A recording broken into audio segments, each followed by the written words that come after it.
Welcome, everyone, back to the Last Word podcast. As always, I am Jay. And I'm Rabbit. And we're taking an interesting turn today. We're going to talk a little bit about something it's different than what we've normally been on.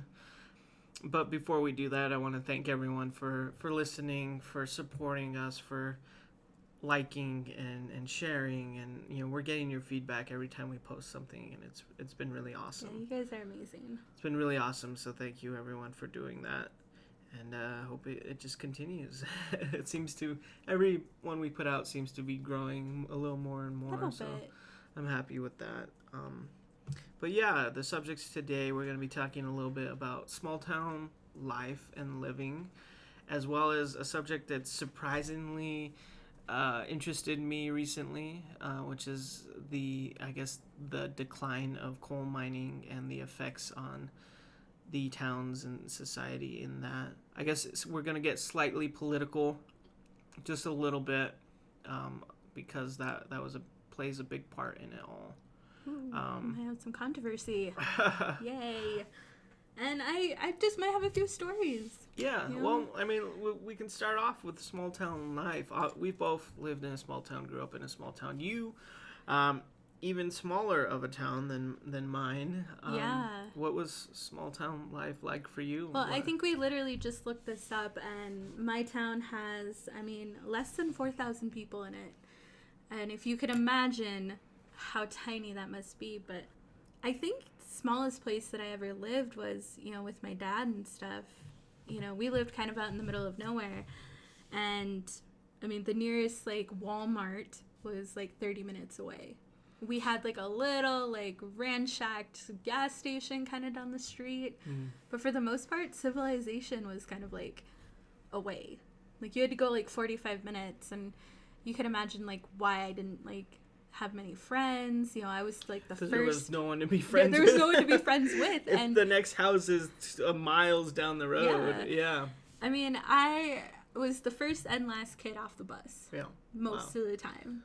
How early did you have to get up for the bus? Was it a long ride? I don't remember. I remember it's a long ride. I would usually end up falling asleep. Wow. Going to and from school. Yeah. So, yeah, when I lived there with my dad, I didn't have a lot of friends, and I think that's as small as it gets. I usually played outside. I played in the woods in the middle of nowhere. Mm-hmm. So, when my mom and I moved when my parents finally divorced, we moved around a lot. But one of the first places that I got to really experience, normal childhood was when we moved to Turtle Lake, Wisconsin. And Turtle Lake is even smaller. I'm pretty sure it's even smaller than where, I consider my hometown. Right. But that's where I first got to, I was able to walk to school, if I wanted to. My mom, picked me up a few times, but I really got to make some friends with people in my apartment building, people down the street. We would hang out all the time. And that was nice because I didn't get to experience that. A lot of kids get to experience that where they got to just, walk next door to go hang out with their friends. And so when we lived there, this is the first time that I got to hang out with friends, and I made some good friends and people that I'm not very close with now, but it's we still share stuff on Facebook and stuff like that. So that was good, but I don't think it was until we moved to Barron that these friendships and the experiences that I had really took shape and really took form, and where I would kind of come to discover everything else that I've been through, and the good and the bad stuff. By everything else, meaning just your life. My life. Lessons and everything. Yeah. Okay. Well, because we moved, I think I was in the first year. I finished my first year of middle school. So I went to the middle school there, and I had 2 years there. And I was still kind of the new kid, but again, I liked that. At that time, we lived a little too far, so I did have to take the bus every once in a while, or my mom picked me up. So I couldn't quite walk, but I got to, this is finally a place, I think I said in our first podcast, where my mom and I were going to stay and hopefully stay in this town so I can at least get through a couple of school years. Right. So that was kind of cool too, that like, hey, I can actually make friends and keep them. So like I went to middle school there, and that's when, yeah, like I first kind of discovered like how I wanted to dress, what I wanted to, look like, the friends that I wanted to keep, music that I wanted to listen to. I really got to start exploring who I wanted to be. And of course in middle school, that you're still like kids. You're still, well, you're always a kid, but it never seems like it at the time. Like when you are 12 or 13, you think you're, but you're very much a kid. Yeah. Mm-hmm. But for me, I don't know. I wanted to get out there. I wanted to do it. I wanted to have all these experiences because I felt like I finally could. Right. Some of my early, like, experiences in living in this town and, finally going to school and being expressive, I was kind of outcasted immediately because there weren't nearly as many cliques yet or little groups of people. In middle school? In middle school. Not there just yet. Everyone was pretty much, still like, not directly coming out of elementary school, but everyone still has that child. Yeah. It's like there's no cliques in elementary school, at least there shouldn't be. Or there wasn't for you. There wasn't for me. But in middle school, we were still, like, there were kids who played sports, there were nerds, but no one had quite filtered out just yet, and that'll come. But me, though, I was total black sheep the entire time. I didn't fit in anywhere, even in this kind of, like I don't know how to say it, like, white bread like white bread group of people. Right. So I didn't even quite fit in there, but that's where it started. Like, is that why you didn't fit in? Yeah, I mean, just because, like, I wanted to be different. I wanted to look different and dress different. I started, wearing a lot of black and black makeup, and I wanted to start dyeing my hair different colors and wear, different jewelry and weird clothes. That's when it started. And I noticed it almost immediately once I wanted to express myself, how different I was going to be and how different I was. I was, like I said, immediately almost outcasted from, kids who still aren't even in cliques yet. Right. But even from a general group, you were already the outcast. I was already the outcast. I've had the same hairstyle since I've, been about 12 years old, and it's always, like, spiky in the back, so I always had kids like, oh, can I touch it? Or saying, like, why do you paint your nails black? Like, that's weird. And I even had the principal, and this is one of my experiences, I even had the principal, like, make fun of my nails. The principal? The principal. What did he say? He's like, oh, looks like you hit your nail with a hammer. Okay. That's strange. Yeah. That's a weird thing to say. Yeah, how old could I have been? Like 12, 13? At the oldest, 13. Yeah, like 13. At the youngest, 11. Yeah, so it's really weird for a principal to tell a 13-year-old Yeah, that. I'm trying to understand the reasoning behind that. Like, if he thought, like, it was constructive or like funny, he was like making fun of you, but like, oh, haha, it looks like, well, and he's like also joke, said more stuff like that. And one of them, we were sitting in the lunchroom, and those people, the guys that come by and they paint the sidewalks and like fire lines, and like they put the lines in the middle of the road. So we had a crew of them going down our street, and we could, like, because we could see the street, and there was these big windows in front of it. So, all the kids that are sitting over there and everyone were, like, looking, and the principal walks over, like, hey, guys, you better check this out. This is going to be your job someday. Huh. Yeah, so he's telling, again, a bunch of middle schoolers who are being told, hey, kids, you can do whatever you want. Reach for the stars. And he's telling them that some of them, that's all they're going to amount to. That is weird to me. Like, it's kind of funny. It's like, what the fuck is wrong with you, dude? Like, and maybe in his head, he thinks he's being funny. He's like, ha, like I'm the funny principal. Like, I'm a jokester. Yeah, like the dad jokes. Yeah, but like when it comes out and it comes off as just like rude and like kind of condescending to your middle schoolers.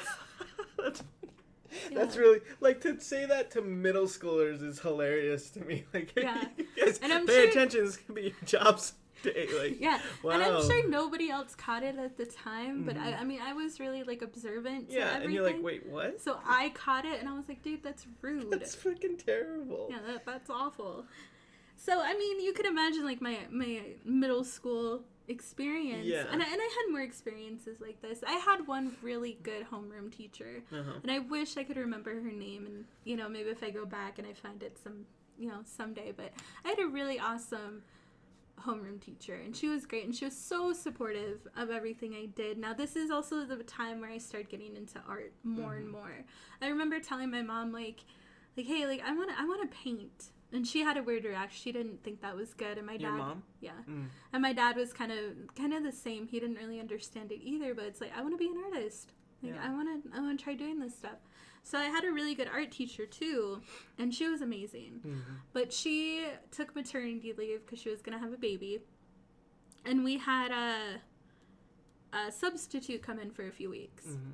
And this substitute very obviously again didn't really like me. Mhm. And she thought that I was weird and kind of creepy, and we were told to do like this like leaf painting.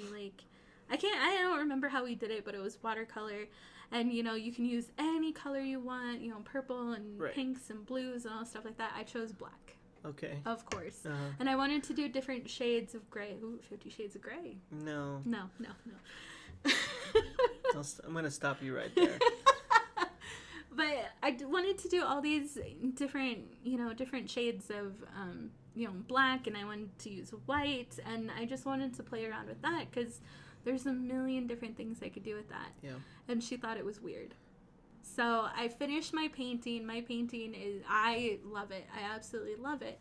And because I think this is around fall, Mhm. for some reason, when I looked at it, I wanted to name it Death. Huh. I don't know, I just looked at it. I looked at the leaves. I was thinking about fall. I was thinking about how leaves come off of the trees, and if you don't rank them up, they start decaying. And I don't know, it seemed fitting to me Right. to name it Death, and so that's what I did. Right. And every other student's work was able to be put on the wall or displayed, Yours wasn't? and mine was not. Wow. Because that's what I chose to name it. And in fact, I think they ended up putting it up, but taking it down. So it was even worse. Yeah. And the number one thing when she told me that was because I named it Death. And this was the substitute? This was so the not even the real Not teacher. even the real teacher. It was the substitute. Yeah. And I again, picture me there, a little 13-year-old, just trying to explore, just trying to, do something that makes me happy. Right. And something that obviously, On top of the fact that it's art, and art is subjective, it is whatever the... expressive. Yeah, it is whatever the artist makes it. So to say, oh, this isn't art, Right. and then on top of that fact, from an artistic point of view, to think that using, shadows and highlights is weird. It's that's one of the biggest things you should learn in art, Yeah. is using your darks and your grays and your blacks and your shadows and your highlights. And I'm thinking about this now. She was a substitute teacher. I mean, Yeah. she had to, I don't know. It's just, you would think she would have known this. She probably, maybe not, because she was a substitute. That's true. But I wouldn't be surprised if that ignorance was for a regular art teacher too in middle school. Yeah. But also, going back to it, in a small town. In a You know what I small mean? town. Maybe if you were in a bigger place, in a bigger school, they would see you and they wouldn't think you were weird. Because I don't know, just your horizons in your mind are broadened when you're in a bigger place, because you see more things and you Right. see other walks of life. And so to see you, a young kid, they're a fucking teenager, that's what they do. They're young, that's what they do. Yeah. Wanting to use shadows and highlights is not a bad thing. Wanting to call it death is not a bad thing either, and it's stupid to say so. Yeah. And there's a lot of arguments that can go with it, because then you can be like, well, yeah, have you seen the paintings on the Sistine Chapel? You know what I mean? Have you seen that biblical shit? Because that's in the Bible, and that's pretty brutal. Right, that's grim. So, that's pretty grim. Some 13-year-old's artwork with a bunch of leaves on it. Yeah. But I think, and you can tell me what you think, but I think it also being in a small town really set you up for that ridicule. The ignorance and that bias to it. and the ignorance. Yeah. Because this would later on become, a huge part of my life, and obviously it still is. Yes. We have millions of paintings. I have a whole art station now. Yeah. If one other teacher who could have looked at me and just wanted to support me, think how much further I could have been now. I think about that all the time. I think for myself, I think about all these little moments where I showed interest in things, where a teacher or my own parents, if they would have just pushed that a little bit, or helped me with that a little bit, I would have been somewhere completely, who knows what I would have been doing, you know what I mean? Yeah. At this point. But so many times, whoever it is, whether it's a teacher or a parent or whoever, they don't pick up on that, and they don't pay attention to it. No. So I went to my homeroom teacher, who talked to me about it, and she understood. And like I said, she was a really good homeroom teacher, very supportive. And we decided to kind of go to the principal, the same principal that had been making his weird dad chucklehead. Yeah, the whole time. And he really wouldn't talk to us about it. He said that if I renamed the painting, it could go back up. What is so wrong with the name? That makes no sense to me. Right? It's so strange, this censorship, which you probably didn't even understand what that was at the time, but for a 12-year-old, No, I mean, I understood it as oppression at the time. I guess in some way, but I was definitely, I was already a rebel, right. even back then, because I was like, fuck you, dude. This is my artwork. Everyone else's gets to be put on the wall, but because of one name... Rachel, you change the name, it's really that, it's the death, it's the death. That's just really, it's just really not a good name for it. Why don't you call it, and this bullshit. It's like, dude, are you serious? Yeah, and that's probably what he sounded like. Probably. I don't remember his name. I have a whole, person in my head now because of this. Oh, yeah. And I'm sure it's exactly right, but... Yeah, so we tried to go to the principal, and that's what the principal told me. I waited until my original art teacher had came back, and there was really nothing she could do at that point either. Yeah. So I ended up just taking my painting home and putting it on my wall, which I was really proud of. And I have another little weird story with this substitute art teacher. I mean... No. Go ahead. One more. There's just something so wrong with, first of all, just the term substitute art teacher. That's almost like an insult. You know what I mean? So a substitute teacher already is kind of a babysitter. Not to. I'm not trying to be mean to any substitute teachers or anything like that. They can do things, and they I'm sure a lot of them are capable of, but a lot of them don't. And a lot of them, in some ways, are just there to make sure the kids don't go crazy. Yeah. You know what I mean? And not to say that there's not bad substitute teachers or there's not good ones. It's a mix, just like teachers. But to be a substitute art teacher, you have it done for you. You know what I mean? Yeah. What the fuck? Yeah. But go ahead, I'm sorry. So in middle school, we started these not art journals, but we had once a week we had to do an art piece. Mm-hmm. We had a whole list of stuff we could do, or themes. Or sometimes she wanted something specific. Mm-hmm. And I remember I had gotten a whole bunch of, I think, tempera paint. I think that's what my mom started buying me. And I remember just putting globs of it. Mm-hmm. And then different colors? All different colors, Mm-hmm. almost all of them, and mixing it together, pressing the pages together, Yeah. doing it over and over and over again. Yeah. And then when the paint was still not quite dry, Mm-hmm. but almost just carving stuff into it. And it took me a long time, Yeah. and I had to do more Sounds than like one. a lot of work, actually. And we got a point system. It was out of 10 Oh or my God, are something. you serious? She gave me like a 3. There's something, and I'm trying to let it go, but there's something so wrong with this. Yeah. Like, to give art a point system is insane. Like, Well, like they had like their own little like criteria, But like how long to it give took art you, a criteria, what period. supplies used. I know, but this is like for like, even if it doesn't make sense, but I mean, it was an assignment. That's how we got a grade. And she was like, "This looks like it took you like a minute."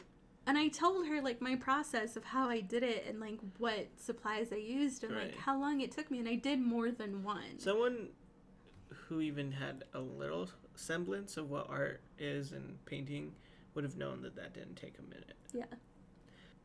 Sorry. Yeah. There's so much I hate from this that it like inside like in like Oh, I have a million of these. it just I like have a makes million me of so these. mad. But no, specifically with like art. Like what the fuck? And I know like you're in middle school and there has to be some sort of criteria, blah blah blah, but like on top of the fact that you're a fucking substitute art teacher, like sorry. Yep. Go ahead. So, I mean, she changed my grade. I think she gave me like an 8 or something like after that. And it was okay. And then it got better. It got better when she left. Well, and our teacher so. came back. Yeah. I had in middle school a similar art experience. Like it was weird for me. Nothing like that, but like he had assignments for us. Like we're gonna do this. And for me, I was like, I want to do what I want to do. It's fucking art. I want to draw. I'm not going to draw this person. I'm going to draw a dragon. You know what I mean? I'm going to draw what I want to draw because it's art. That's what I should be doing. And he's like, we're going to make keychains today, class. And it's like, what the fuck? Like, I don't want to make a keychain. You know what I mean? Yeah. Like, that arts, I mean, technically this class should have been arts and crafts. You know what I mean? And I didn't want to make a fucking water basket. You know what I mean? I wanted to paint. I wanted to draw. I wanted to draw what I wanted to draw and learn from it. You know what I mean? Like, so it's just, it's bullshit, you know, to put it in that box. Yeah. This is art, you know? Yeah. And I definitely, at 12, 13, I was already at that age where I was so done with it. Mm-hmm. I was so over it. And I was already, like, learning what it was going to be like in high school for the rest of my life of me wanting to pursue art as something in my life. Right. And being quote unquote different. Yeah. Yeah. So I was already learning what it was going to be like to be an artist or have art in my life in some capacity. For the rest of your life. For the rest of my life, this is what it was going to be like. Yeah. I think those are most of my middle school experiences. As far as small town being different. Small town. I mean, do you genuinely think that if you were in a bigger place, a bigger school, that it would have been different? I think so. I mean, I think I would have found more like-minded kids my age. Mm-hmm. More teachers that might be more open-minded. Administrators that would be more open-minded and not as oppressive or making their dad jokes. Yeah. Yeah. It could have been a lot different, but so in this time too, my mom and I eventually we moved to the house where she lives now, and she bought a house. Yeah. So this was gonna be where we were gonna stay. I was so happy about that, right. And I had I think like my 13th or 14th birthday party. Aww. At home. Like I actually had a birthday party. Yeah. All my friends. We had a cousin too, or I have a cousin that lived just down the street from us, and that's also, too, where, I started meeting some of my close friends and people that I'm still friends with now. And, still generally close to them. Right. So that was really cool. And that's finally where, like, I had a whole summer of getting ready for high school. I was so excited. And, at the end of it, too, the last, like, maybe, like, 6 months of middle school, they start preparing you for high school. You start having, like, separate classes for high school. You have the high schoolers start coming in, telling you what it's going to be like to join sports. So I wanted to join cheerleading, and I wanted to be on student council. Wow. So I think this will be my last story about middle school. So I actually went out for like student council president because, again, like, I wanted to do something different, and I wanted to change things around, especially for people who were outsiders like me, because there were a few, but they were still different than I was, but I wanted to kind of bring some kind of change for those people and those kids. And so there was me, and there was like a much more popular girl going against each other. And of course, my platform was, outsiders and outcasts and anarchy. Wow, this is like after school special shit. Like, yeah. And being different is cool, and it's okay. And, and I had this whole little campaign. I didn't have time to like make signs or anything, but I remember actually getting some following, and I did have two really good teachers. Yeah. So I had a few people on my side, and I had a few friends that were on my side, and I went to do my speech, and I had a whole speech written out. And I remember sitting there listening to the other girl's speech, and I was just like, I can't be a robot like her. So, I get up there, and as cliche as it is, I ripped up my speech. That's very cliche. In the middle, because I was just like, I can't do this speech. And I just started, like, going for it from, like, just how I felt. And I had a lot of support. Yeah. But I found out that the girl had bribed a ton of kids, and I think there was even like money, like, so she paid them, like, all the jocks and all those people to vote for her. And so, like, for real? Yeah. Like, you knew this, know this, there was evidence. I found it out later, and that's how she won, like, the day after the election. And it wasn't a lie, it wasn't a rumor, she did this. Well, I mean, it was a rumor, but I knew the girl, and of course, like, I knew who she was. Yeah. I mean, not that I would be surprised if she did, but, like, that's also insane. Yeah. Like, what the fuck? Yeah. So, my teacher actually, I believe, and I don't know this for sure, but I think he pulled some strings and he got me on student council. Because I remember I was sitting there, I had study hall at the end of the day, and me and one of my friends, we were in the music room, and we were just sitting there. And, like, they came over the announcements. They announced all the winners. And then for student council, and I was just like, well, fuck. I lost. Yeah. Like, okay. And then I was the last name for elections for student council. So I at least got on it. Mm-hmm. So I had a really, like, bright future ahead of me. Because that's what I wanted. And that's what I wanted to do. I wanted to be different and do different things. If high school is all about, like, you're supposed to, they said that your grades are automatically better if you play a sport. Your grades are automatically better if you join a club. And you'll do 100% better if you're on student council. So I was like, okay, fuck this. Like, let's do it all. Yeah. That's not what ended up happening. Nope. Stay tuned. So, and that was, like, my last, like, middle school experience where I was learning what it was going to be like and kind of understanding how it was going to work and how it was going to work in such a small town. Yeah. Like, if that's not a small microcosm or small example of what exponentially would happen throughout life, and even... Like, I should have known something was up. Yeah. Something was going to happen. There was going to be more. Yeah. And there certainly was. Mm-hmm. So, I go to high school, and I remember the day. I remember I was going to be late. I was going to be late to my first day of high school. And one of my friends slept over. I was, like, late for the student council meeting. Oh, over the summer. Mm-hmm. So, we were going to, like, orientation. They had started... bringing all the kids that had been nominated and elected for student council, and they were gonna make us wear, and they made everyone wear these disgustingly gross yellow t-shirts. What? For, like, because you had to wear for your class, like, so all the kids had to, like, the seniors had, like, pink, and juniors had blue, and whatever, sophomores had, like, green or some shit. And I was just like, no, like, I don't want to wear this shirt. Like, this is bullshit. Like, okay.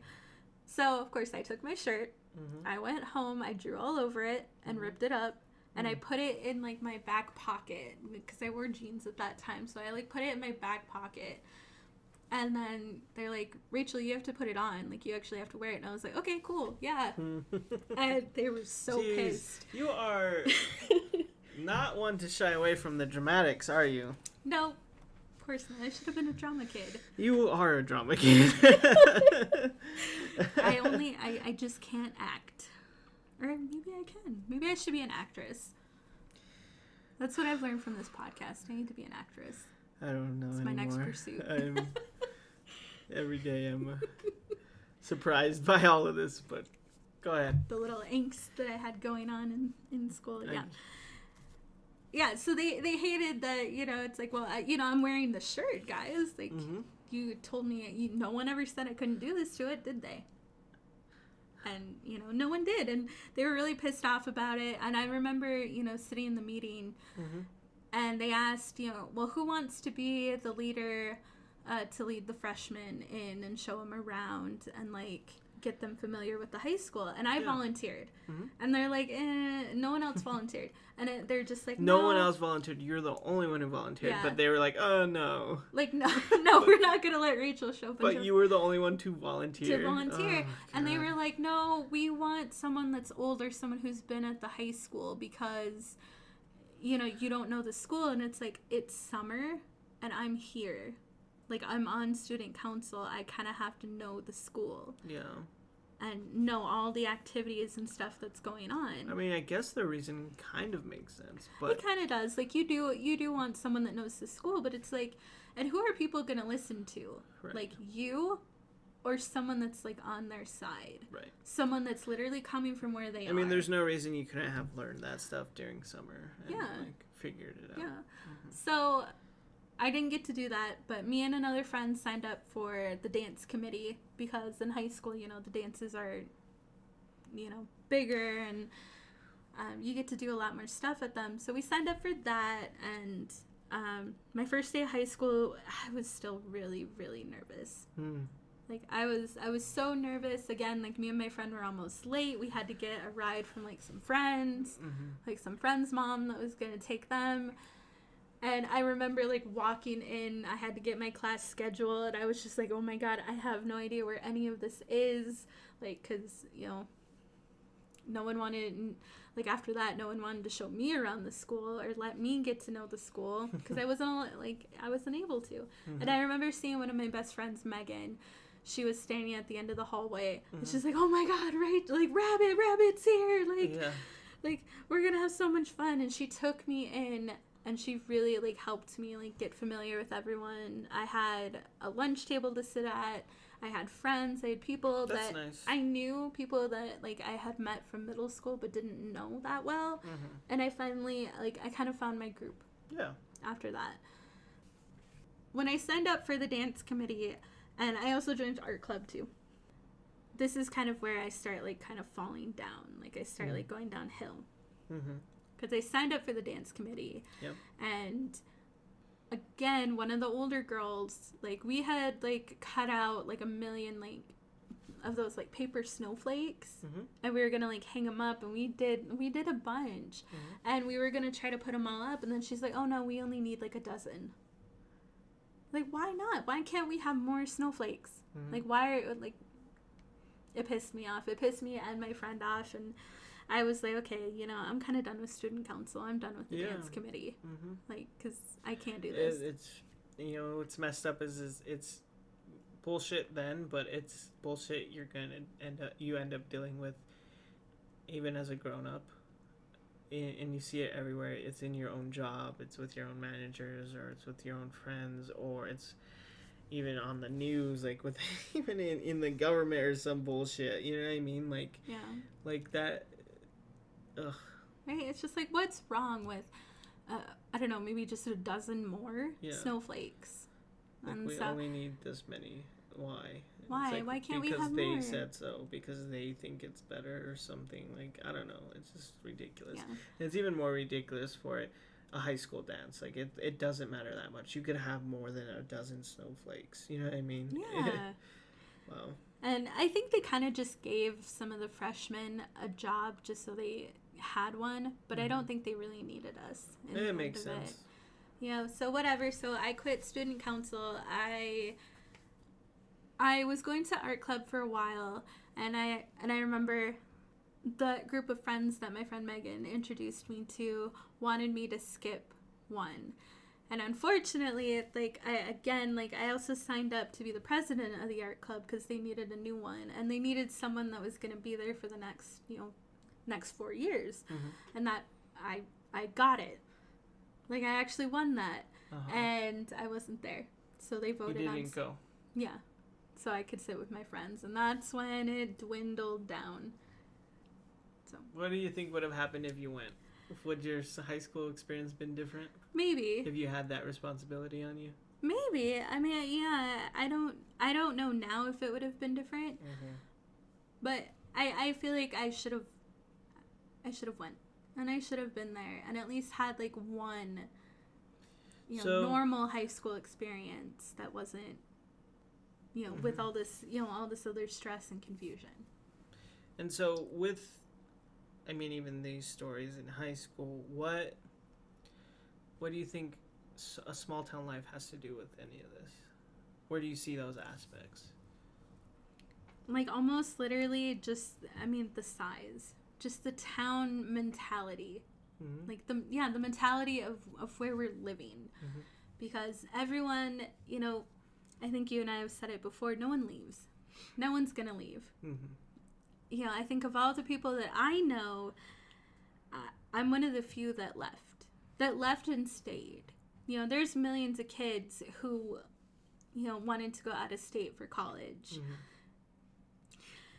who, ended up not doing that, doing something else, or just getting some kind of job and staying in the same town for years and years. And a lot of them are still there today. So I think a lot of that kind of had to deal with what, I guess the community was dealing with. Because, I'm sure that their parents, too, have lived there their whole lives, or lived in the area or surrounding areas their whole life. And of the community as a whole was the same mentality as the high school? Yeah. Because the kids that I was going to school with, their parents had lived here, their grandparents have lived here, and it just cycles through continuously. Yeah. And when I think about it now, a lot of my friends and people that I knew have kids. And they're starting to go to this school. So it's like the cycle is continuing. Yeah. There's cycles everywhere in life, everywhere. And some are more noticeable and some aren't. Some are fine and some are bad. And that's just another one of them. Yeah. So, I don't know, like during all this whole time, I started getting bored with it, and then, dealing with all of my problems and them kind of coming to the surface in high school. Them starting to, well, not even starting, they had already started to become a problem for me. Now at this point, like I said, I have no clubs, I'm not in any sports. I have friends that, have ambitions, but they kind of don't. And now I'm also starting to, experiment with, people and what I like. And then that, start a whole other thing, for me. And some of the only things for kids to do, and well, not kids, but teenagers to do is, if you have someone that has, a car, you go ride around. Yeah. And then that leads to more boredom, and then there's kids who want to throw parties. There's some parents that host parties, and then, drugs and drinking start coming into it. I'm not a regular mom, I'm a cool mom. So stuff like that started happening because there was no entertainment then after that. Yeah. There was nothing else to do in this town where everything closed at like 4 or 5, except ride around, go to your friend's house and drink and get high. That was the fun. That was the entertainment. Yeah. I think, and that's indicative of small towns in general everywhere. I think Corey Taylor, the lead singer of Slipknot, when he described Des Moines, Iowa, was, there's nothing there, especially for kids. bowling alleys and graveyards, is the way he put it. And when he talks about it, he mentions that, you know, it can be bad because a lot of kids turn to drugs and all that stuff, but it can be good because it induces a sense of creativity and imagination and self early on, because it's almost survival in a small town. Yeah. They're both survival in some way, whether you turn to drugs and alcohol, or you turn to yourself and, you know, whatever, imagination. They're both, you know, developed to live, you know, your 18 years in that place. Yeah. Mm-hmm. Yeah, and that's what it felt like. I mean, I was dealing with a lot of other stuff on top of that. You know, like coming to terms with what was going on with my dad and what had happened with him, Mm-hmm. coming to terms with what happened with my mom. And probably is happening with her currently. It is still happening. Right. And put all of that on top of high school, which, I mean, I had already experienced the oppression of middle school, and now it's just like, it's times 10 and times fucking 100 in high school. Yeah. You know, I remember, you know, I had a boyfriend at the time. You know, my first love, you know, was a girl, and we dated off and on, but, you know, I eventually dated a guy. And he was my first boyfriend, so, you know, my first loves. I'll never forget them, and I still have a lot of care for them, because if it wasn't for them, you know, I wouldn't have really found out, like, what I love and who I love and why. But I remember one time, like, his name's Justin. We were in the we were in the high school hallway, and we were either there really early. I think we were just there really early, and we were just hanging out. We were just talking, and I think, you know, we were doing, like, the boyfriend-girlfriend thing, so we... I don't know how to describe it, but, you know, we were just staying really close together and just talking.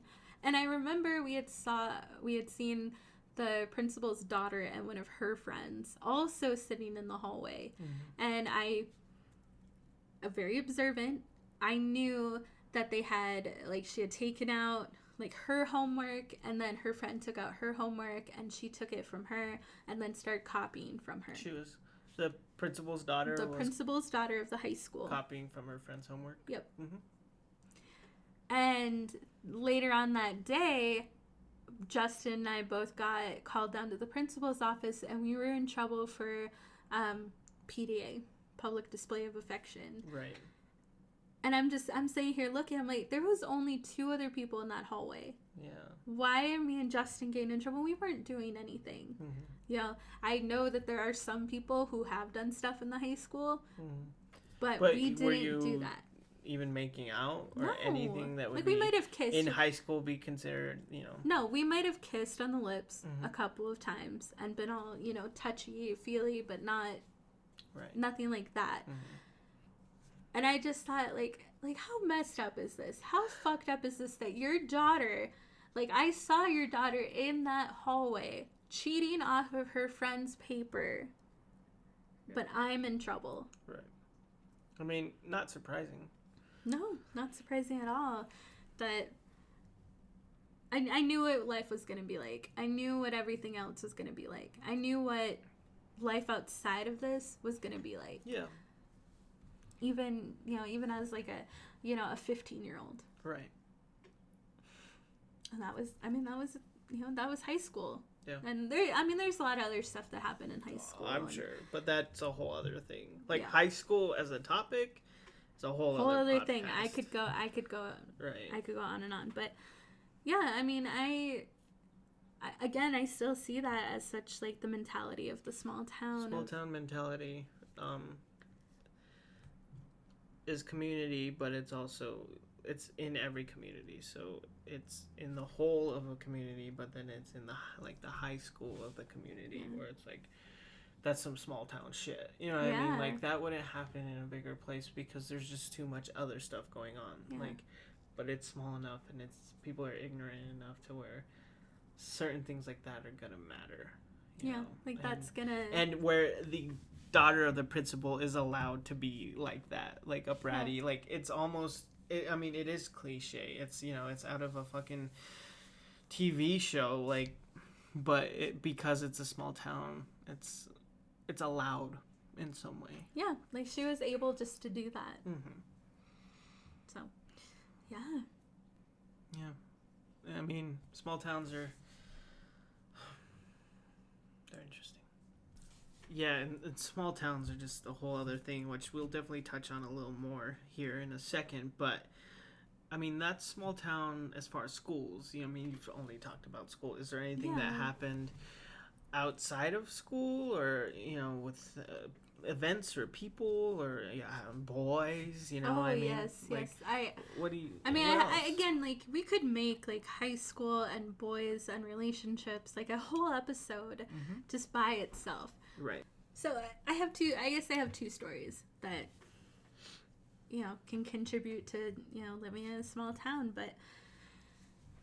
So, my friends and I mean, we all have traditions, we all have things that we did that weren't all, drugs and partying and drinking and all that kind of stuff. And a lot of it was surrounded, by summer holidays. Because, I mean, that's when we had all of our free time. So my friend Maddie and Matt, he was my best friend growing up. Like, me, Matt, Megan, we had a bunch of other friends. But Maddie and I, best friends. And we all like to go, me and my family, we like to go to a place in Cumberland, Wisconsin, which is just like maybe 30 minutes, maybe 40 from Barron. And we like to go there for the 4th of July. They have a really big fireworks show, and they have they have a lot of places to swim. There's a lot of lakes and stuff. And they had a little park, and they set up the fireworks. I think they did them either on the other side of the lake or in the lake. And so, of course there'd be a lot of people, but we like to go, and we got his mom to take us there. And we were going to spend the whole day there. We got there in the afternoon, and we packed, snacks and water and stuff. And we went, and we were there for a while. We were just in the middle of the grass. We were working on our tan. I didn't have to work on a tan, but, Maddie was as white as a ghost. So, so we were out there, we were doing stuff like that. And I remember seeing this guy, and he was kind of weird looking, but he kind of looked like me, a little bit of an outcast. He had some tattoos, and he was a little older than I was. And I was like, okay, cute. And then we kept walking, and I was like, okay, let's find our place where we're going to sit for the fireworks, or where we're going to sit for the rest of the afternoon, the evening. And this guy actually came over and introduced himself. And he introduced himself as Nathan. He told me he's from out of town. He was from Nebraska, here with family, or here for a family. And Maddie and I were kind of just okay, cool, come hang out with us. And I mean, that's how I ended up dating him. And we had a really, I mean, when you talk about teenagers and you talk about stuff like that, our brains are just go, go, go, because I didn't care to learn much more about him.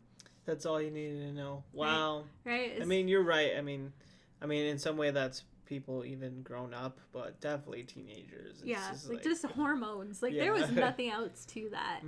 And I mean, we had a good time. We spent the rest of the time watching fireworks, listening to music, and Matt thought he was cool at first. And then, I mean, we slowly found out how bad he was. I remember when we officially, were dating, which was literally, that night. But, the next couple of days, once back in the days of MySpace, we had each other in MySpace, or in a relationship with each other, I started getting messages from, his ex. Ex-girlfriends that lived back in Nebraska. And, of course, kind of the typical, bitchy stuff, or I guess, well, because adults can do it too now. True. Who are you? What are you doing with Nathan? I have to warn you, he's a cheater. He has a little penis. Oh my God. Okay, what do you want? Are you jealous? Because that was my mentality at the time. Of course. It should have told me a lot of what would end up happening, but that's what we call it in adulthood as a red flag. Yeah. Which don't really exist as a teenager. No. Oh, fuck no. There was nothing like that for me, although there was many along the way. Yeah. He was very critical of me and the things that I did and how I looked. He didn't like me wearing glasses. Now, I think I've been wearing glasses since I was in like the first grade. Right. Second grade. So I've had glasses for a long time. Me too. And I need them. Right. Because I can't see more than like a few inches in front of my face. Because I can't see shit. Nope. No, I can't. I can't see anything. I'm fucking blind without my glasses. Yeah. You ever want to like disarm me? Take away my glasses. Because seriously, like, I won't be able to see anything. But he didn't like my glasses. You know, he thought like my body was weird, and that of course made me self-conscious. You know, he made comments about my body, like when we were, you know, trying to like fool around and stuff like that. And wow. He didn't Class like. act. Yeah, right. This guy, what a charm. My mom loved him. Not really. She hated him. But like he didn't like that I like wore a belt, because like then it means he couldn't like touch me there. He was very critical. Sometimes he didn't like things that I would say or how I would keep my hair. Art and him definitely weren't a thing, so which would become very common with some of the boyfriends that I've had.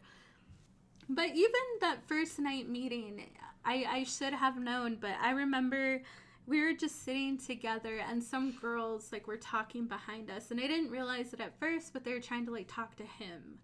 Like they're like, hey, like you over there.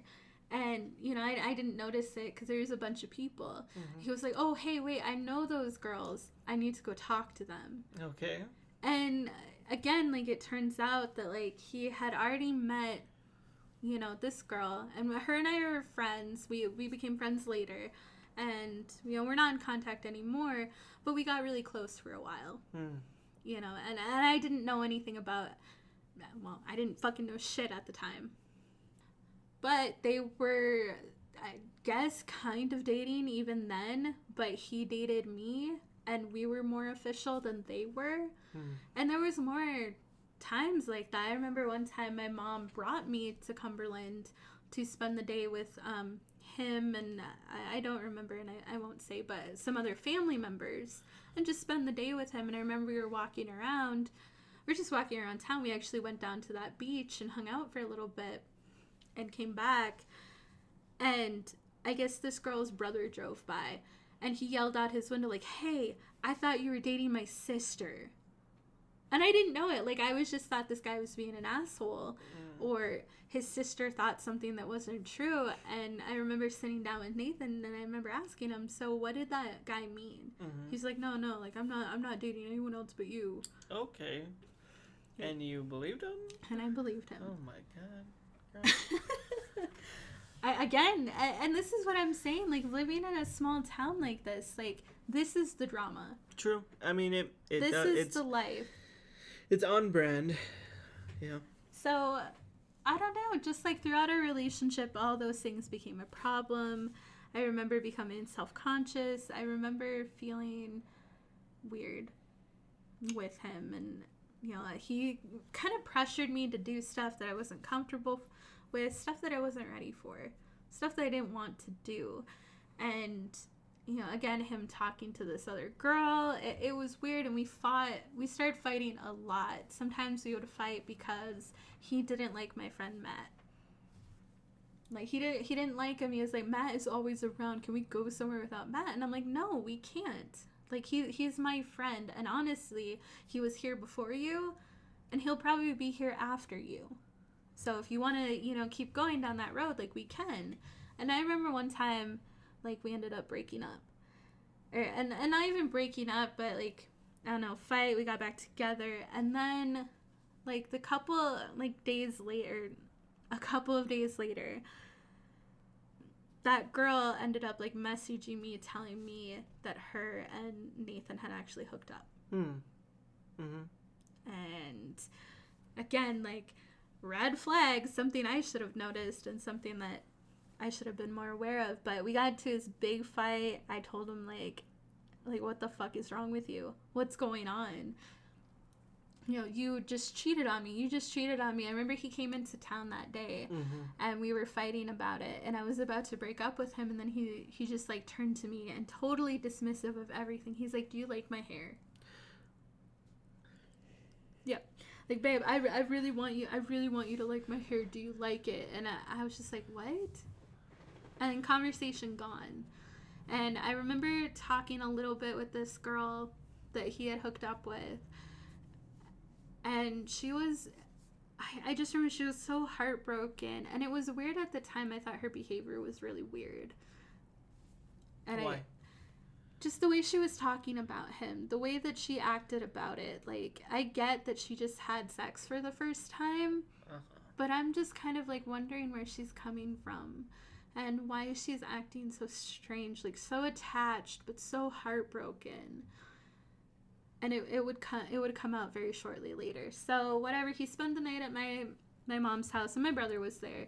And I remember we got up in the morning, and I think we were just, like, watching TV or watching a movie or something with my brother, and a random car pulls up in our driveway, and the woman, like, gets out, and my brother gets nervous, and he recognizes her.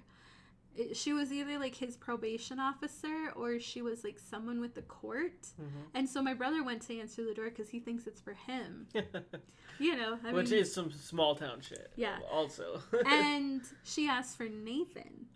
So Nathan gets up, he goes out there, he goes into her car, and they start talking. They were out there for a while, and I'm just like, what's going on? Yeah. Like, what happened? And then I started thinking, wait, how old was the girl that he slept with? And, again, with kind of small town life, a lot of parents, especially my parent, my mom would not have said anything about me having sex with a boy my age unless I was violated in some way. That shit is kept under wraps. I mean, and again, that's just, like, small town. Now, the age of consent is 18 in Wisconsin, and I think it was back then, too. But, obviously, it's very serious if you get caught or someone reports you.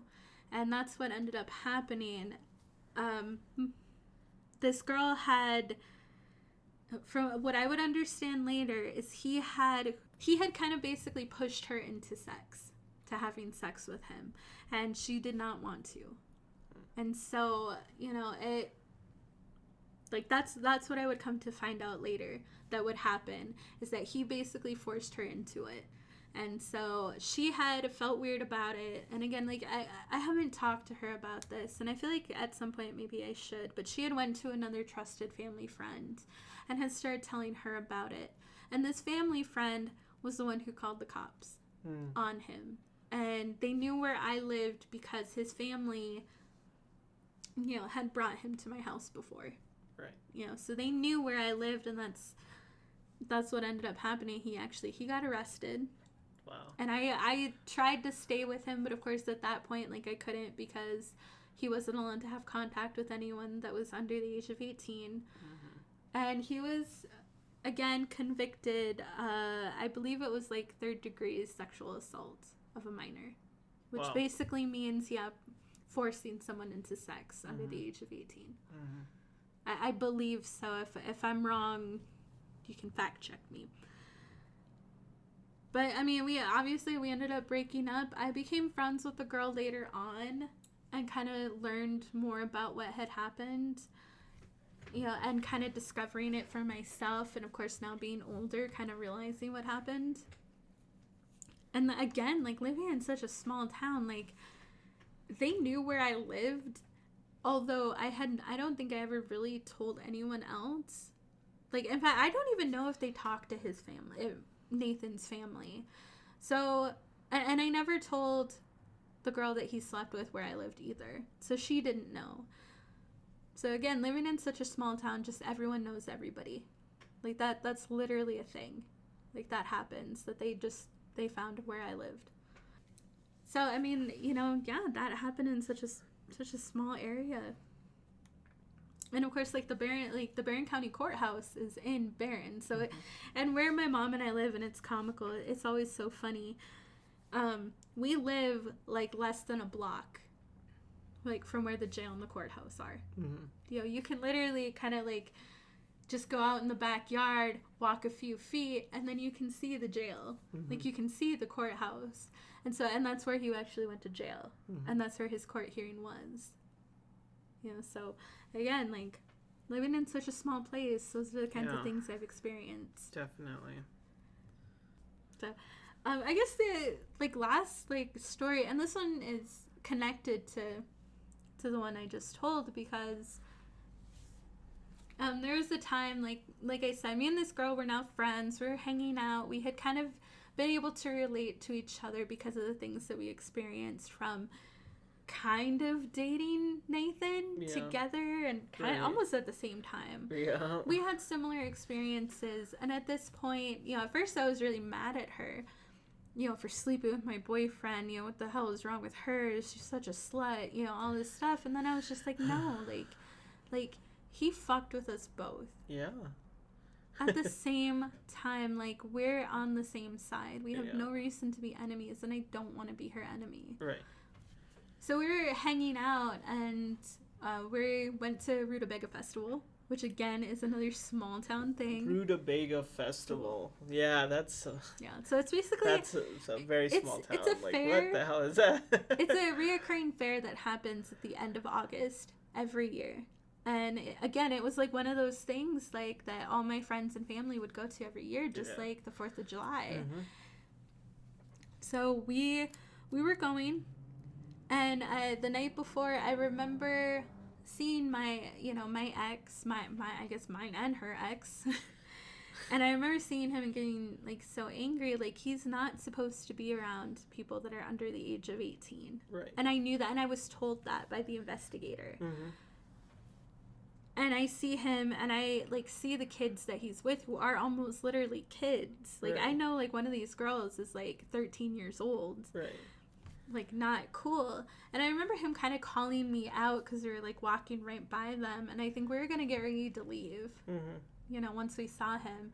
And he kind of chased me down because I kind of started talking shit to him. Like, what are you doing here? You know, why are you here? You know, You scrub? What are you doing here, scrub? Yeah, you shouldn't fucking be here. Right. And so he chased me down. Like, we went behind, like, up a sidewalk, a building. We were going to cross the street. And he's still, like, yelling at me. Uh-huh. Like, trying to start something with me. Trying to start shit with me. I get to the other side of the sidewalk. And now, like, we're in each other's face. We're yelling at each other. You know, it's like, what the hell are you doing here? What are you, you know... Yeah, just like, what are you doing here? Like, what the fuck? Mm-hmm. Like, stay away from me. Stay away from me. Stay away from my friends.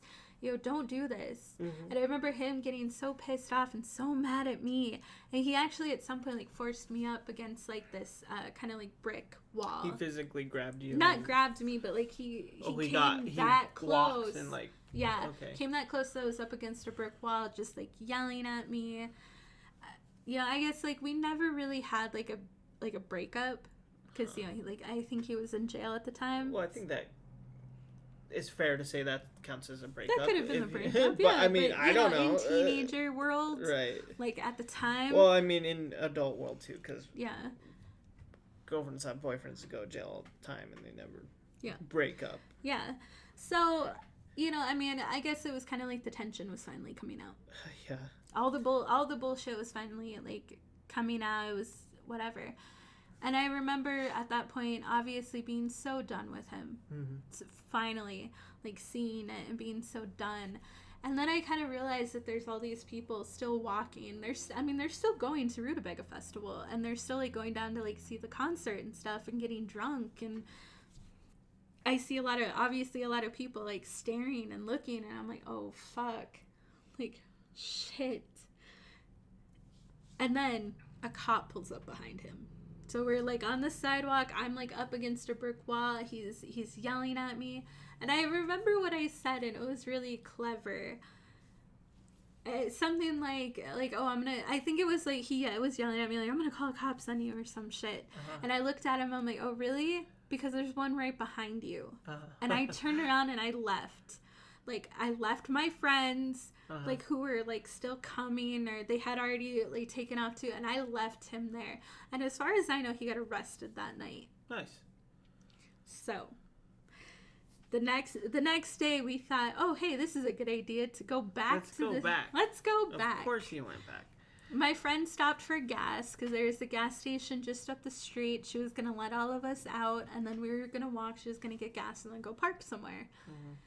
And I see two cops sitting or not sitting, because they're standing around a group of other kids, and they're just talking to them.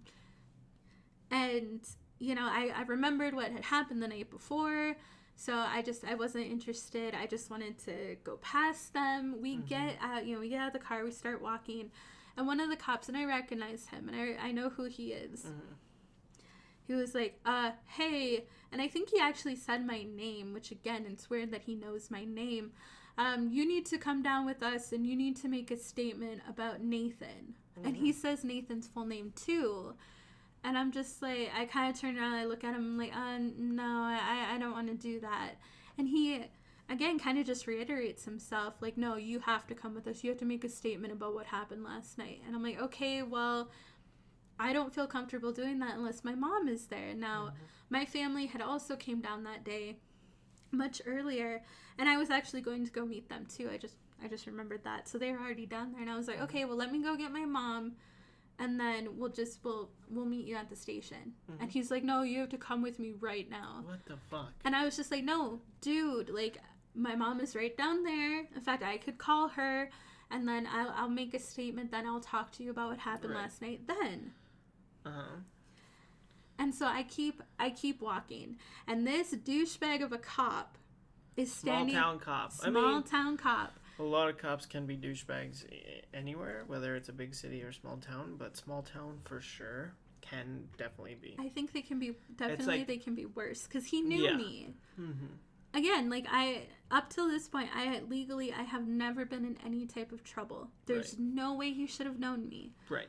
But he knows my family. Biological, and my family on both sides. Biologically, my mom's side, my dad's side, he knows my whole family. And that's, of course, like, how he knew my name and why he recognized me. So I turn around and I'm just like, whatever, like, I'm gonna go talk to I'm gonna go get to my mom, like, I'll talk to her about it, and we'll see what she wants me to do. I turn around, I don't take more than 2 steps. And he was like, and I forget how he put it, but he said something along lines of, like, hey, tell your mom I said hello. What is that? What in what fucking world asshole. does a cop, I mean, I guess it makes sense in some way, but, like, an adult and a cop say something as petty as that? Yeah. Like, wow. Just because I'm still a kid, it doesn't matter how old I think I am. I am still a kid. I am under 18. I don't feel comfortable talking to a cop. Which was very smart of you to do. Without my parent with me. Right.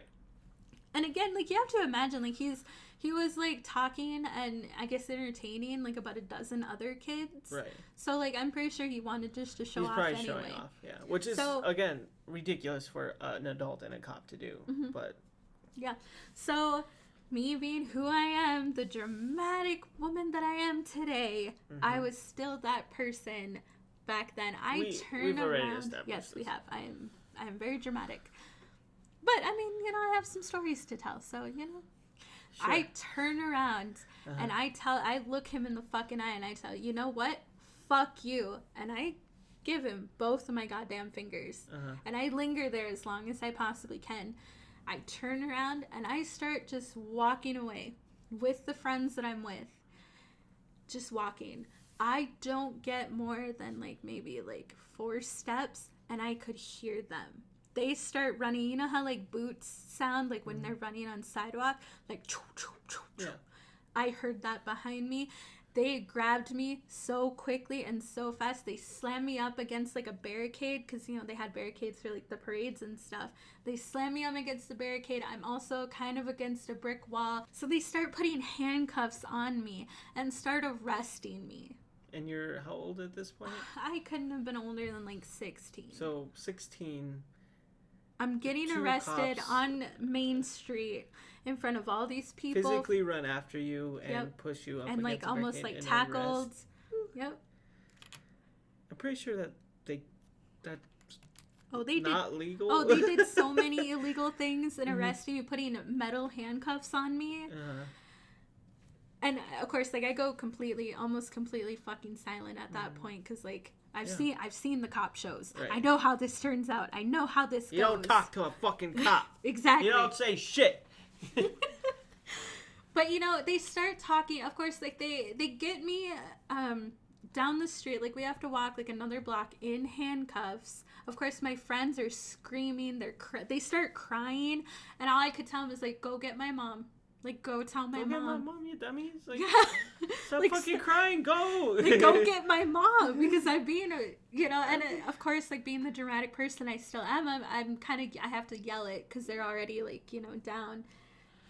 Oh, imagine seeing that scene. Now that's some small town shit. Like, Yes. Like if you were an outsider not in the situation and just saw that, I'd be like, wow. This is country. This is like, This my is God. country as fuck. So I get arrested. They wait until they're far enough away from people, and now the police station was like kind of behind some buildings. So you had to walk down the street, you had to go down, you had to turn, and then the police station was kind of in like a little like nook type area. They wait until they're down there to start like, is it still called frisking? What is it called? Patting you down. To start patting me down. Now this asshole cop decides to also go underneath my butt and like to basically try to get to like my private area. And I remember him doing that so goddamn clearly. And not with like the back of his hand like he's actually searching for something. He went like underneath. Right. And I'm pretty sure like I was wearing like a skirt at the time, and so he just went like underneath my butt, like almost touching like my you can imagine. We get it. Fucking asshole. Mm-hmm. He also starts talking shit about my family. And starts saying like, oh, I bet your family's real proud of you right now, aren't they? Like specifically talking about my family. What a fucking prick. Yep. This is the type of cop you do not want as a cop. This is the type of person you do not want as a cop. And of course he is, and of course it's a small town thing. It's a small town cop. Yeah, this is literally like the cops that we have. A lot of cops can always kind of easily get this arrogance about them because they're cops, anywhere. But it seems more prevalent in a small town. In a small town, mm-hmm. like where I grew up. And so, like, of course, like we get to the police station.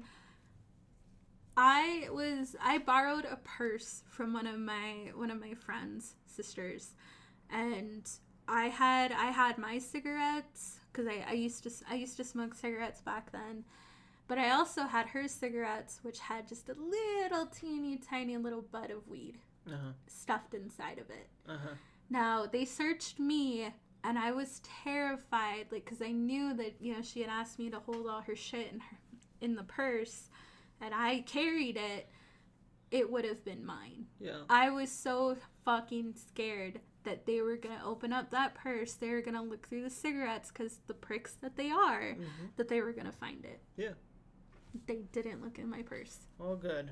So they sat me in a chair, and they were waiting for my mom. And I think they were kind of hoping that my friends would be a little like... They wouldn't do it. They wouldn't go tell my mom. And so... he was gonna, within like 30 minutes, so he was gonna give not even 30 minutes, I think he had only like was waiting 15. He said that he was gonna start processing me, but he was gonna give my mom basically just 15 minutes, and he was gonna start processing me to send me to the jail that is right across the street. Was that just a scare tactic? Because how can he process a 16-year-old? You can do it. How? I'm not. I again, like, I don't know the legal system. I have no idea. So how do you know? But you can do it, I mean, he could have sent me to jail. I think like at 16. Yeah, kids go to jail at 16. Jail. Well, juvenile detention center. They probably would have taken me to the same place and put me in there, and then taken me somewhere else, like in the meantime.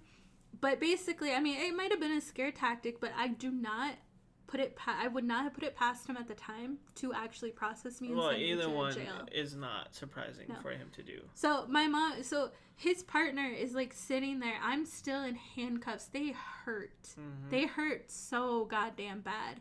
And I'm just like sitting there and I'm just like pissed. They ask if I like want water or something, but I was just like, you had my fucking hands like cuffed in the back. What the fuck? My mom fucking gets there and I like stand up and I'm just like, Mom.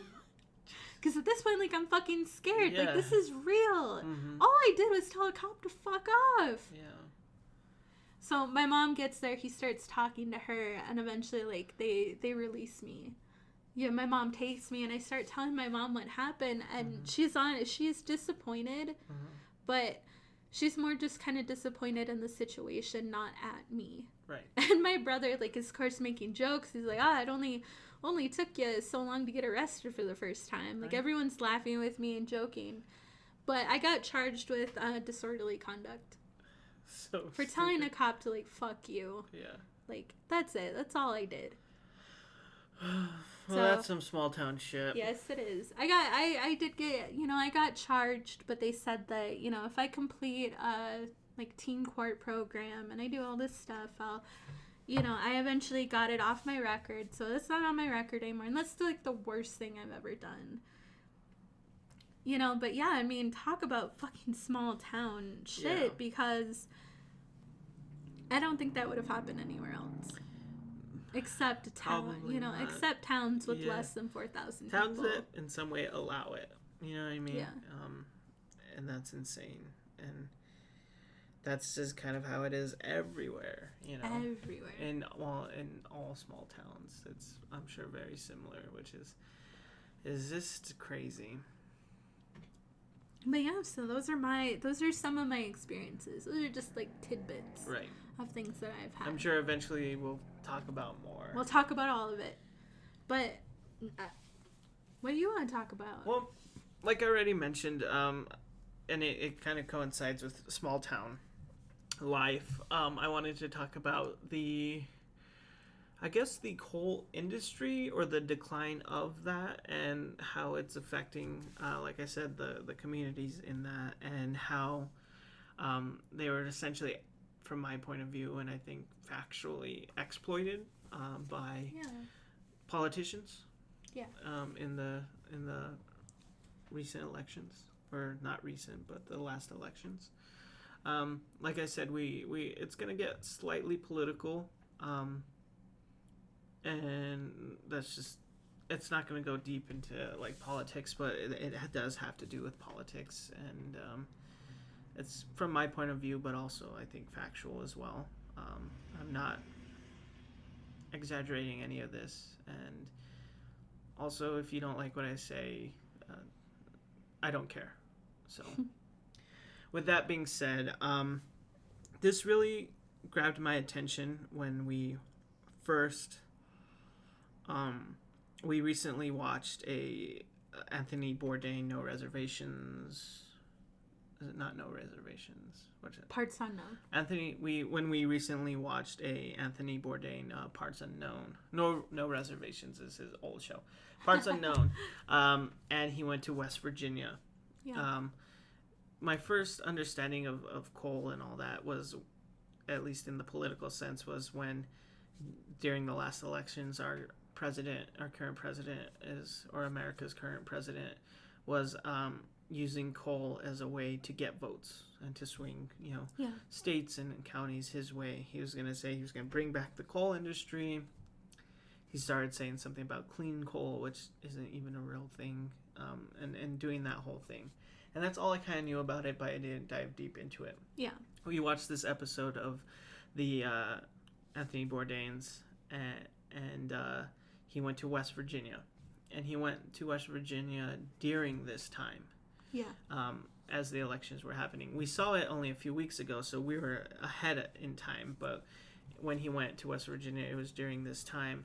And they, he talked a lot to them a lot about what was going on, and they were all going to vote for Donald Trump because he was going to bring back coal. Right, because of what he promised. Yeah, and that's what they needed, because a lot of small towns in places like West Virginia, Kentucky, North Dakota, South Dakota, Montana, Missouri, all those places rely on stuff like that. And, in this case specifically, coal. And they wanted to vote for him. They didn't want to vote for Hillary Clinton because she told them, from their point of view, that she was straight up just going to stop coal in some way and they're going to lose their jobs. So they all bet on Donald Trump because Donald Trump promised them that he was going to bring back coal. And when we were watching it, in those interviews and him talking to him, I mentioned to you, I was like, what's messed up is I think currently that's actually not the case. In 2019, it's actually the opposite of that. And that was kind of interesting because, it was like seeing into the future. You know what I mean? It was knowing what already had happened. Like, what the past, them saying this is what we're going to do because this is what he says he's going to do. Yeah. And at the time already knowing that that's not what happened. Yeah. What was interesting about that, it didn't take long to the point where, it was like seeing into the future. Yeah. And we got to see, knowing now how it is now and seeing how people thought then. And just to go over kind of the politics of it, or a little bit of the actual industry of it, Donald Trump multiple times, promised he would bring back coal. And in 2017, I think he got rid of some regulations on coal to allow that to continue. But not too long ago, in September 2019, there was an article about how, just from the headline, coal industry continues sharp decline despite Trump's promised revival. Yeah. Which is kind of indicative of everything going on across the state at this time. A lot of states and a lot of different places are, coal companies are shutting down and they're laying people off. And it's happening everywhere. And that article is from Fox News, which historically is more of a Republican or right-leaning side of things to a fault. You know what I mean? But even they're writing an article about how, what he said didn't happen. You know what I mean? And it didn't. It didn't happen. And so now these people in these small towns who believed that this would change are actually getting the opposite of that. Yeah. And it was all because someone wanted votes. Yep. And they were willing to say whatever they wanted to get those. They didn't, at the end of it, I really doubt that they actually cared whether or not they could actually follow through with any of it. They wanted to win, and that's it. And I'll say this about politics in general. Democratic, Republican, they more than likely do not give a shit about the small town coal worker.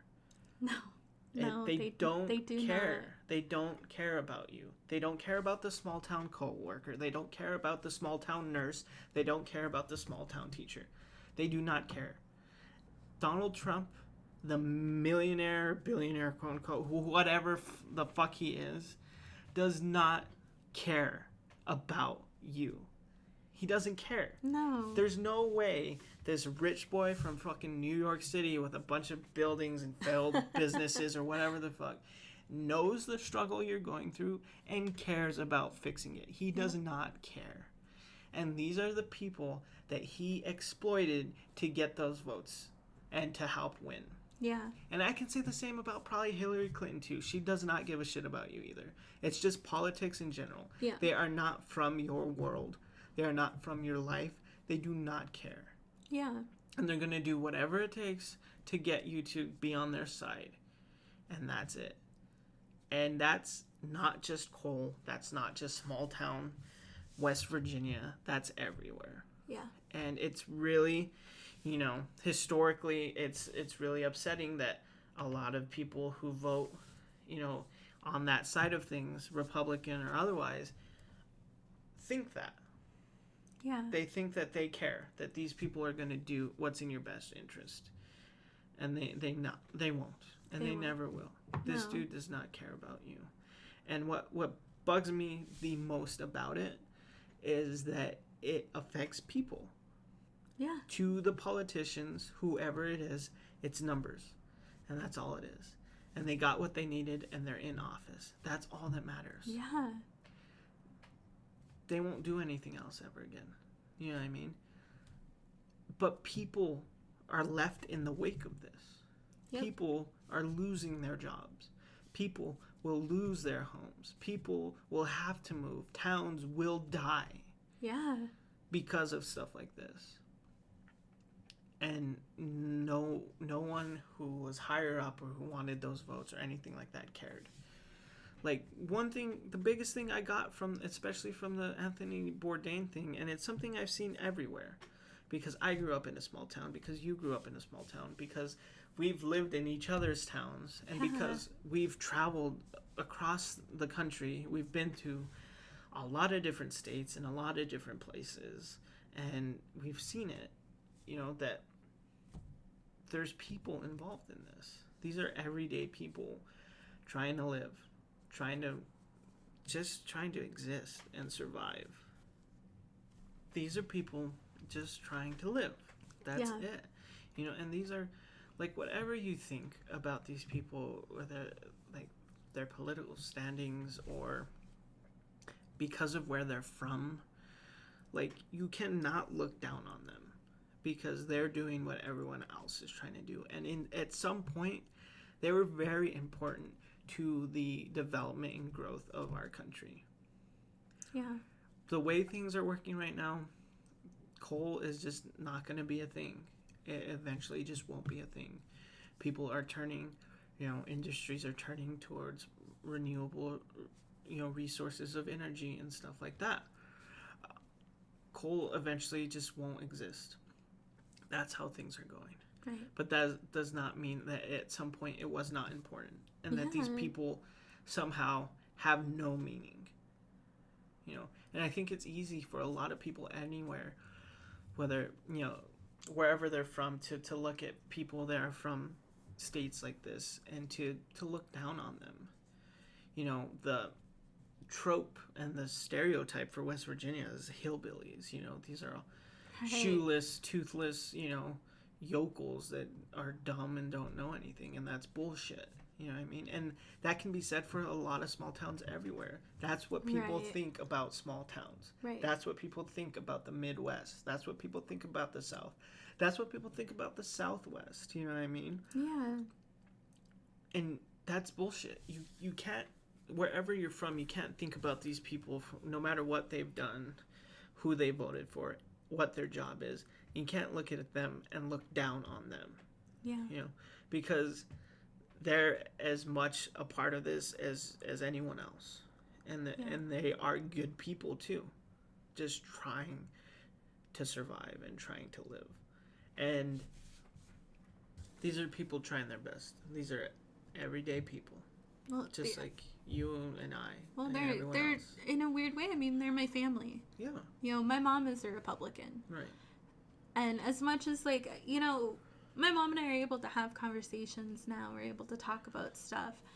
But she has been a Republican pretty much since she divorced my dad. And, to hear about her struggles, my mom needs a lot of assistance from the government, raising 3 kids, her own health problems.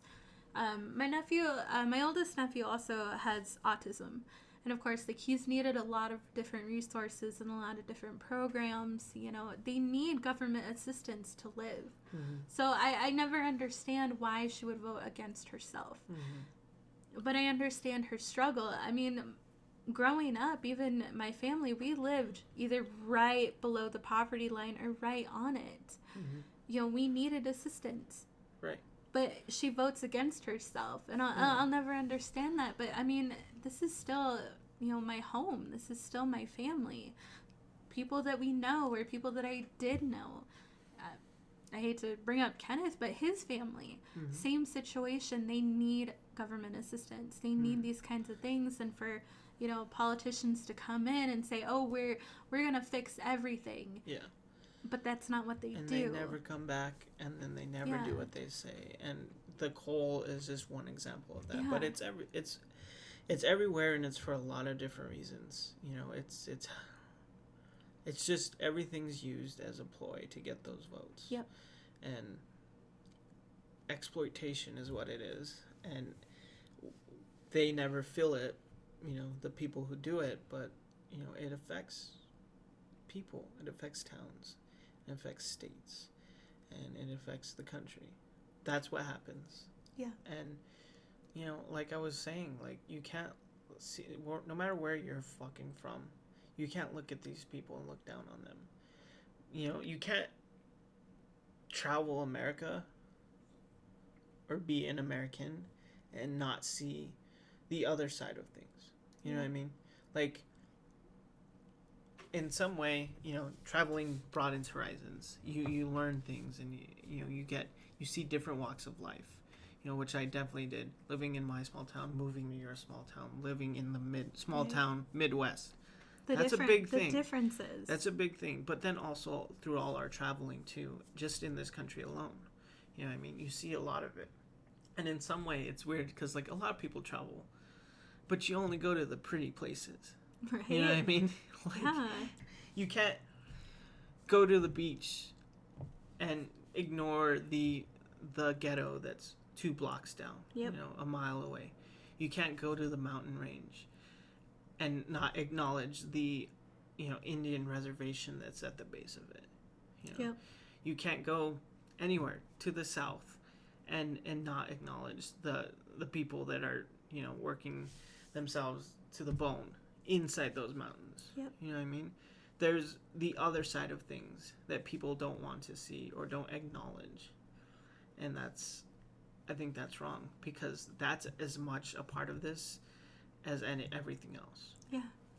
And you can go to the pretty places, but don't ever be ignorant to everything else around there. Right. Because there's a lot of people just trying to live and who are being used because of that. And that's what bugged me the most about all of this. It started with coal, but what really bugged me was the human aspect of it. Right, the people. Was that these people, good people that any day I thought before this I would have never agreed with and never wanted to agreed with or associated with. But I see them and I see myself. I see them and I see your family. Yeah. You know, I see them and I see my friends. And these people, for no other reason than greed or power or whatever, are exploited and used. And that's how it is. Yeah. What a solution to be for this, I have no idea. Yeah. You know, I mean, there could be a million things, or it really could be nothing. If it's for coal specifically, I would suggest, and again, I know nothing about this, I would suggest people in those states, in those towns, start thinking, you know, what else they can do and how they're going to keep their town going. What else it can be used for. Because either way, it's going to go. It's leaving at some point. Yeah. And that's just what's happening. You know, as far as what can be done, as far as the other aspects of it, the human aspect of it, I don't know. People need to maybe stop and think.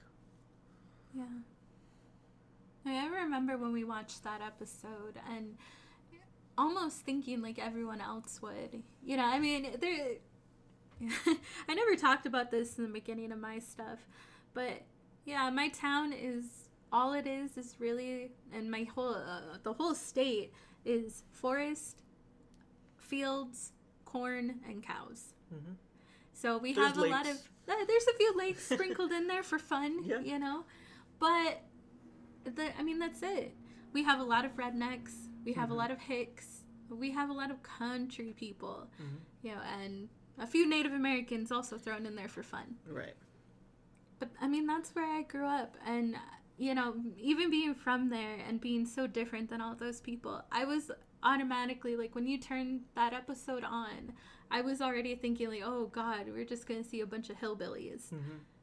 And, you know, watching the whole episode, watching Anthony Bourdain sit down and actually talk to these people, you realize how kind they are and how nice. And even if maybe they're slightly ignorant, you know, they're still good people. Yeah. They're not all racist. They're not all stupid. They're humans. Mm-hmm. Just like people from my town. I know, like, I talk a lot of shit, but there are some good people in my hometown, too, that you might look down on. And they're not all like that. Right. And I was so happy to, like, see past my ignorance and, you know, actually learn about it. Yeah. And learn about this relatable state, just like my home. Just like a lot of people or a lot of other people's homes. And to really, you know, see them as a human beings just like me, just like my family, just like people that I know. Yeah. And that was really fucking humanizing. And then to, you know, you and I talking about it and you telling me that, like, hey, no, I think that now, like, because this was quite a few years ago, like, no, I think they're ending the coal industry. For me, the problem was that it's declining on its own. And he's doing nothing to stop it because he can't and because he won't and because he doesn't care. Okay. It was that he wasn't doing anything because he can't do anything, but also he didn't care. And everything he said before, all the things he was going to do and bring back, he couldn't. He can't, and he's not going to, and he doesn't care. No. That's the point. And the same probably could be said if Hillary Clinton was the president too. It's the same thing. I'm sure. It doesn't matter. Sure. In this case, it doesn't matter Democratic or Republican. They would have done it, and they would have not cared because they don't care. Yeah. They don't. They can't fathom what life like this is like. They can't fathom what's surviving is like. They can't. Yeah. But they'll say whatever they need to. Anyway, the point is for me, it's the human point. You know, this is small town shit. It is. This is everywhere. And it's in all kinds of different places and industries and whatever. And, you know, living in multiple small towns, it reminds me of that. And, you know, and I've seen things too. Like, if we're talking about small towns and things we've watched, there's that documentary. There's a great documentary, sad documentary. It's called Rich Hill, which is about kids in a small town. It's either in Montana or like Missouri, and just what it's like to live in a small town in poverty and be a kid. You know? And it was sad for a lot of reasons, and it was very real and honest, which is good, because this is, you know, like I've said a lot, this is as much a part of the country as everything else. You know, and one scene was very stark in my memory. Is there's like it's like a 4th of July parade or something going on. No, not parade, festival, carnival, whatever the fuck. Like Rutabaga Festival. Yeah, going on, and they're auctioning off pies to help like pay for something, like something pretty like stupid. You know what I mean? Like, and these pies, like, and the shot is like the whole scene is like spliced, is shots of the auction of the pies spliced with like these kids, like, you know, what they're doing, and, you know, just the juxtaposition of the lifestyles and the town.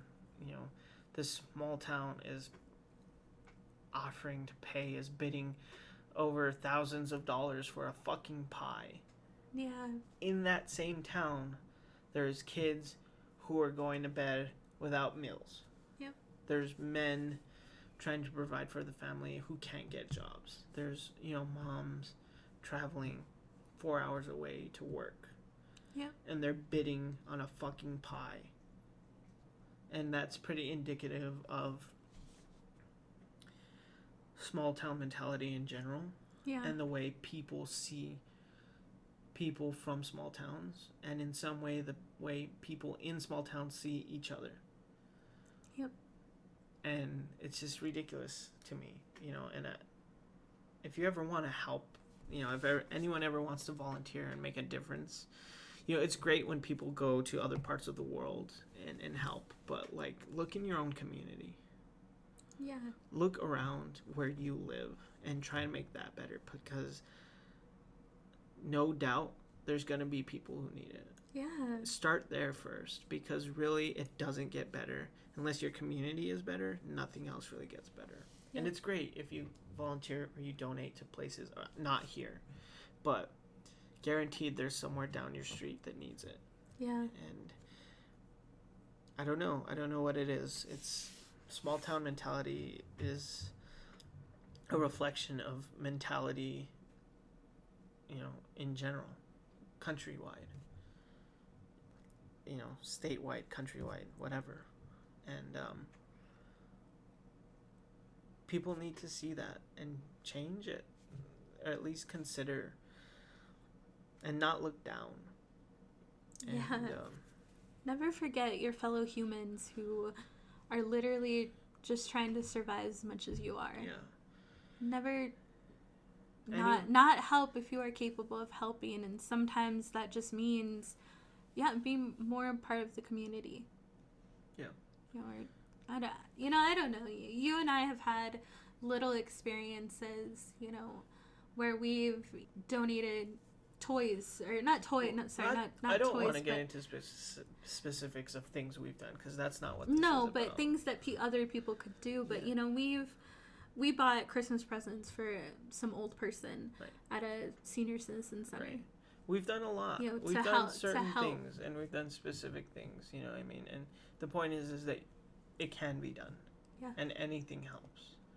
And it starts with considering that and not looking down on certain people. Because if there's anyone out there who thinks that there aren't victims of circumstance, you're fucking wrong. Mm-hmm. So I just hope people do that, because Yeah. I do it, and I try to, and you see it every day, and you should, at the very least, just remember that. Yep. Help if you can. Help if you can. You're capable. If you can't, fine. If you don't want to, okay. But don't ever, just at the very least, don't look down on it or on people in any way. Yeah, I think that's a good point. We're all in the same boat, and that's it. Yeah, I think so. Oof, that's some heavy stuff. That's some heavy stuff for just talking about what it's like to grow up in a small town. It is. I look at my own life, and if I hadn't gotten out of there, where would I be? Yeah. If I hadn't changed it all around, I would be just another one of these people, from a small town. I would still be there. Mm-hmm. Probably working some job I don't want to, or not, and just literally not being paid, but just being a housekeeper and providing childcare for my brother's kids. Mm-hmm. That would be my life. That would be it. Yeah. And that's a lot of people's lives. Yeah, and that's their life currently. And you can't have, it is heavy, but you can't, that's as much as a small town aspect as everything else. Yeah. And, and if people grew up in a small town and look at it on all the fondness of it, like, oh, small town life was so great and blah, blah, blah, and it can be, and it can always be, but there's always the other side to it too. Yep. And that's as important as everything else. Yeah. It's all a part of it, and it all matters, and you can't have one without the other. And I hope people recognize that, and they are a little kinder to each other, or at least a little more patient. Yeah, be patient, help each other, help your fellow humans, be a part of your community if you can. Don't look down on anyone because of where they're from, or where they live, or how they live. Mm-hmm. I think that'll become more important. Yeah. It's always important. It's important now. So, thank you. Thank you guys for listening. Thank you for listening. If you're still listening, thank you for listening. We love you guys a lot. We're glad that you're here. We're glad that we get your feedback. We're glad that you've invited us into your lives. Thank you. Yeah. As always, please take care of yourselves. Please take care of each other. And we'll see you next time. Later.